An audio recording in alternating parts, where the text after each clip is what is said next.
Yo, what's going on guys? It's G Miners here. In this video, I'm going to be going over what I think is all around the best Void Hunter build to run this season.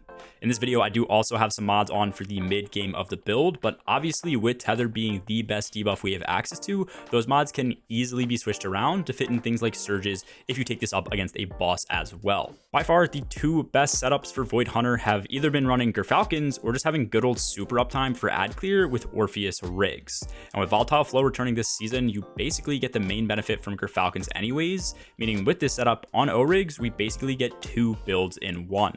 I am also combining this build with the infinite special ammo finisher setup, where you basically finish an enemy generating special ammo and then instantly get 3 stacks of armor charge back so you can continually spawn in ammo. This is more or less what our hunters will be running during the Root of Nightmares Day 1 raid race. As always, if you guys do enjoy the content, make sure to drop a like and sub down below. With that said, let's take a look at our Void subclass first. Deadfall Tether is the best to pair with Orpheus Rigs and this build because we're going to get 50% of our super instantly back when we use it. You only need to make sure it hits enough enemies, but that's pretty easy to do. Game Mode's Dodge is what I use for the mid game, but like I said, for damage encounters, this is a good example where something like Marksman Dodge would be a better fit. Lastly, I do run scatter grenades for the most part, but Vortex is my personal second favorite.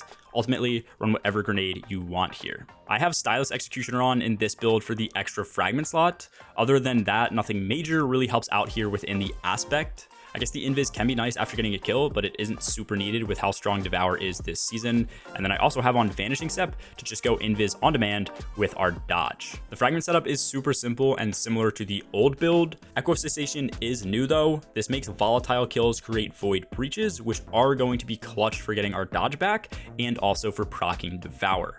Echo of Obscurity is still used for invis finishers. Since Cessation also doubles to make finishers apply volatile, this combined with the invis and spamming special finishers just makes it feel like a perfect synergy. Echo of Persistence is great to extend the duration of invis effects and Devour effects that we have with the build. And finally, Echo of Starvation is how we get Devour. This now procs on Orb pickup and Void Breach pickups. Devour itself just gives full health and full shield on kill, along with a good amount of grenade energy too. Mod-wise, something pretty useful for the build is actually going to be double ashes to assets. This gives a large chunk of super energy back whenever we get grenade kills. Since O-Rigs only will ever give us half our super back, this is the best way to quickly get the remainder of our super.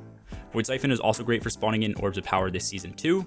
You see this on most of my builds because we are also getting Volatile Flow from the artifact this season, so it makes Void weapons preferable. I'll be real, none of the Gauntlet mods help that much, but since we do spam grenades, Firepower is great for making orbs, and I do have Bolstering Detonation on for keeping our dodge up, so that we have it if we need to pop invis at any point. My chest piece is just resistance mods, but on my boots, I am running Innervation and Recuperation for health back and grenade energy back when grabbing Orbs of Power.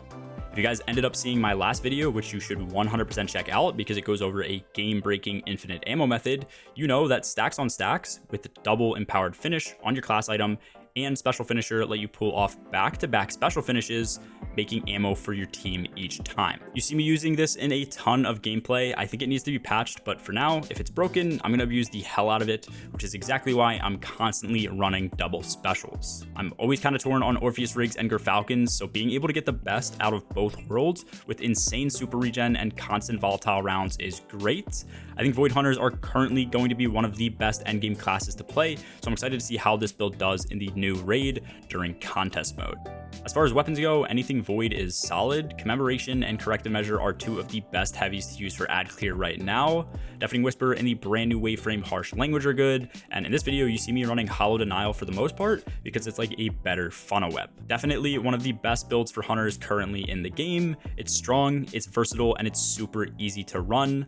Let me know your thoughts on the build and which classes you guys are enjoying the most in Lightfall. Anyways, that's all for this video, guys. As always, have a good one. Peace.